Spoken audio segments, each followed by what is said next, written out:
Hola amigos de YouTube, somos alumnos de la Universidad Nacional de la Amazonía Peruana, de la Facultad de Industrias Alimentarias, de la Escuela de Bromatología y Nutrición Humana. En esta oportunidad les vamos a explicar sobre el tiempo de coagulación, tiempo de sangría y reacciones antígeno-anticuerpo.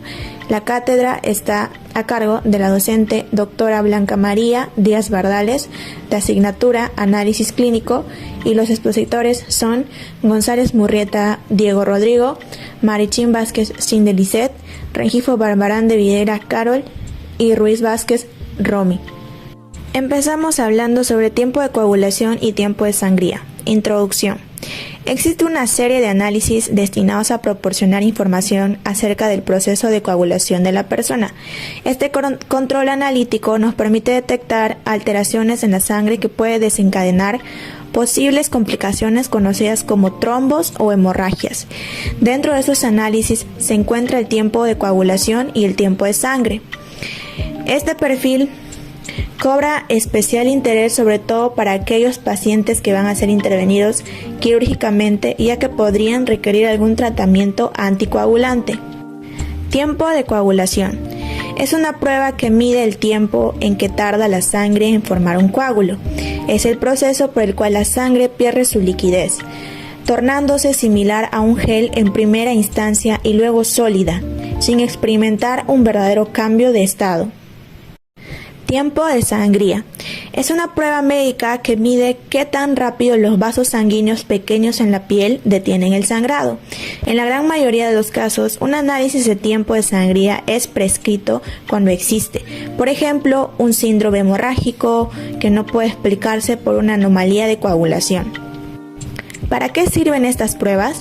Ambas pruebas sirven para diagnosticar problemas de sangrado debido a alteraciones en la coagulación a nivel plaquetario, factores de la coagulación y la modulación. Es útil en el diagnóstico de coagulopatías para prevenir hemorragias abundantes, problemas congénitos como hemofilia, problemas hepáticos por ser el órgano de síntesis de factores de la coagulación, púrpura, trombocitópenia y síndrome urémico hemolítico. Mecanismos de la coagulación de la sangre. La hemostasia. Es el conjunto de mecanismos aptos para detener los procesos hemorrágicos. En otras palabras, es la capacidad que tiene un organismo de hacer que la sangre en estado líquido permanezca en los vasos sanguíneos. La hemostasia permite que la sangre circule libremente por los vasos y cuando una de estas estructuras se ve dañada, permite la formación de coágulos para detener la hemorragia. Posteriormente, reparar el daño, finalmente resolver el coágulo. En condiciones normales, los vasos sanos están recubiertos internamente por una capa de células endoteliales que forman el endotelio. Hemostasia primaria. Es el proceso de formación del tapón hemostático primario o tapón plaquetario, iniciado segundo después del traumatismo vascular.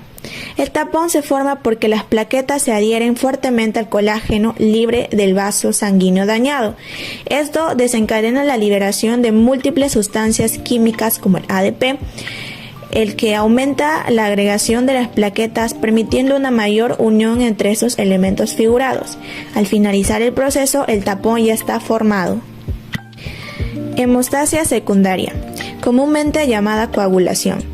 El proceso de coagulación es debido, en última instancia, a que el fibrinógeno experimenta un cambio químico que lo convierte en insoluble y le da la capacidad de entrelazarse entre otras moléculas iguales, para formar enormes agregados macromoleculares en forma de una red tridimensional, entre los cuales se encuentran bloqueadas plaquetas.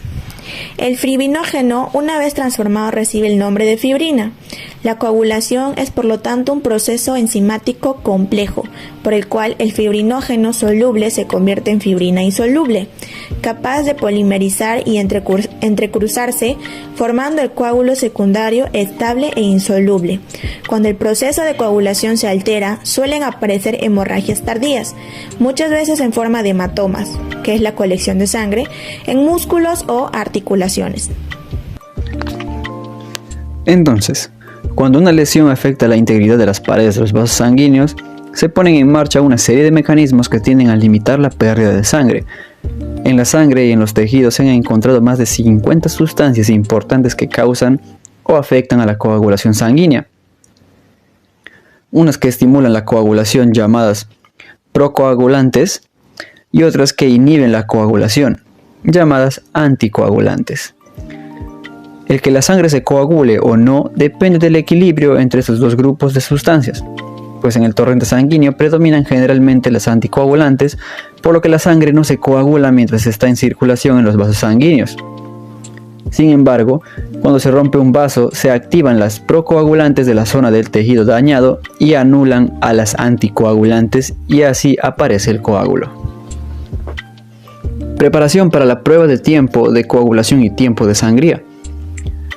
Se darán las siguientes indicaciones. No es necesario estar en ayunas, no se debe realizar esfuerzo físico, fumar o consumir alcohol o drogas previo a la prueba. Informe si consume algún medicamento, sobre todo si son anticoagulantes, antiagregantes, plaquetarias, y tampoco se aconseja el consumo de AINES. Entre ellos tenemos el paracetamol, ibuprofeno o la aspirina. Informe también si ha estado expuesto a la radiación, sustancias químicas o si proviene de una región distinta a la actual. Y no suspenda ni cambie ningún medicamento sin consultarlo primero con su médico. En cuanto a la forma en la que se realizan las pruebas, pues el tiempo de coagulación también se puede medir mediante el método técnica de IBI, que es la incisión en el antebrazo después de poner el brazo bajo tensión o presión con un tensiómetro. Pues el esfigmomanómetro se infla alrededor de la parte superior del brazo. Mientras que este dispositivo está en su brazo, el proveedor debe hacer dos pequeñas incisiones en la parte inferior del brazo. Estas tienen solamente la profundidad suficiente para causar una pequeña cantidad de sangrado. Es decir, que las pequeñas incisiones son muy superficiales y muchas personas dicen que se siente como un rasguño en la piel.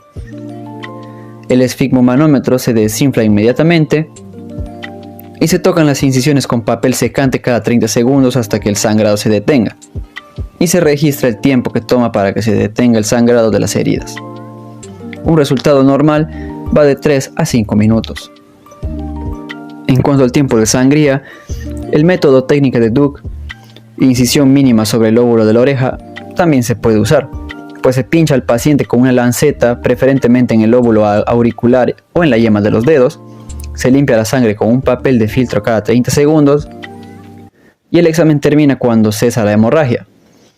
Un resultado normal va de 2 a 4 minutos. El tiempo de sangría es más corto en el niño y los resultados de análisis del tiempo de sangría pueden variar según los métodos utilizados en los laboratorios. Pues las pruebas, tanto de tiempo de coagulación como de tiempo de sangría, presentan un riesgo muy bajo de infección, casi nulo. En cuanto al significado de los resultados anormales, estos pueden deberse a anomalías vasculares, defecto de agregación plaquetaria, trombocitopenia, que es el bajo conteo de plaquetas o reducción del número de plaquetas en la sangre, trombopatía, que es el funcionamiento anormal de las plaquetas, enfermedad de von Willebrand, que es el trastorno hemorrágico ocasionado por bajos niveles de proteína de la coagulación en la sangre. Si su sangre se coagula muy fácilmente, incluso sin tener una lesión, esta afección puede provocar un bloqueo en el flujo sanguíneo y causar problemas serios como ataque cardíaco, accidente cerebrovascular y coágulos en los pulmones. Y si su sangre no coagula lo suficiente después de una lesión o cirugía, si esto sucede, significa que usted tiene un trastorno hemorrágico, pues los trastornos hemorrágicos pueden provocar pérdida de sangre severa después de una herida. Ahora continuaremos con reacciones antígeno-anticuerpo. Empezaremos con una breve introducción. Un antígeno se denomina una sustancia que resulta ser extraña al organismo, que al ingresar desencadena una producción de anticuerpos y por lo tanto provoca una respuesta inmunitaria. Un anticuerpo es una proteína circulante que media respuestas protectoras en el organismo. Las reacciones antígeno-anticuerpo se estudian más fácilmente in vitro, utilizando preparaciones de antígeno y antisueros. El estudio de las reacciones antígeno-anticuerpo in vitro se denomina serología. Sus usos principales corresponden al diagnóstico de enfermedades infecciosas, diagnóstico de enfermedades autoinmunitarias y tipificación de la sangre y los tejidos antes del trasplante. Ahora la definición. Las reacciones antígeno-anticuerpo son la base más importante en las respuestas inmunitarias del organismo. Se las define como un proceso que ocurre al ponerse en contacto un antígeno con un anticuerpo específico. Esta unión la realizan por medio de enlaces no covalentes entre la zona específica de la inmunoglobina y los determinantes antigénicos de la molécula del antígeno. Respuesta inmunitaria. Es la forma como el cuerpo reconoce y se defiende a sí mismo contra bacterias, virus y sustancias que parecen extrañas y dañinas. El sistema inmunitario protege al organismo de sustancias posiblemente nocivas, reconociendo y respondiendo a los antígenos. Los antígenos son sustancias, por lo general proteínas, que se encuentran en la superficie de las células, los virus, los hongos o las bacterias. Las sustancias inertes, como las toxinas, químicos, drogas y partículas extrañas, como una astilla. También pueden ser antígenos. El sistema inmunitario reconoce y destruye sustancias que contienen antígenos. Fases de las reacciones antígeno-anticuerpo. Se distingue en dos fases. Primera fase. Consiste en la unión del antígeno con el anticuerpo. Segunda fase. Consiste en las manifestaciones que resultan de la unión de la primera fase. La primera fase se realiza por la combinación de áreas pequeñas tanto del antígeno como del anticuerpo, denominadas respectivamente determinante antigénico y sitio activo, que al unirse forman un complejo antígeno-anticuerpo. La reacción es reversible, siguiendo por consiguiente la ley de acción de masas, y existen factores externos que pueden modificar dicha unión, como son el pH, la temperatura y la fuerza iónica. Ahora continuaremos con las características de las reacciones antígeno-anticuerpo. La primera característica es la especificidad, que nos indica que es la capacidad que tiene el anticuerpo de unirse al antígeno que lo estimuló mediante uniones intermoleculares débiles. La unión dada en esta reacción es muy precisa y permite distinguir entre grupos químicos con diferencias mínimas a pesar de su similitud. Además, permite la detención de un solo antígeno. Por ejemplo, permite distinguir entre albúmina de un organismo a otro. La segunda característica es la rapidez. Se refiere a la velocidad con que ocurre la primera etapa de la reacción antígeno-anticuerpo, que es dada en orden de milésimas de segundos. La tercera característica es la espontaneidad. Nos indica que la reacción antígeno-anticuerpo no requiere energía adicional para efectuarse. Y finalmente, la última característica es la reversibilidad. Nos dice que como la reacción se debe a fuerzas no covalentes, esta reacción es reversible y en consecuencia es afectada por varios factores como la temperatura, la proporción de antígeno-anticuerpo, el pH y la fuerza iónica. Tipos de reacciones antígeno-anticuerpo. Reacción de neutralización. Esta reacción nos indica que mediante anticuerpos específicos se pueden neutralizar toxinas, virus o enzimas. En esta reacción, el anticuerpo se une al antígeno, eliminando los efectos negativos que tiene sobre el organismo invadido.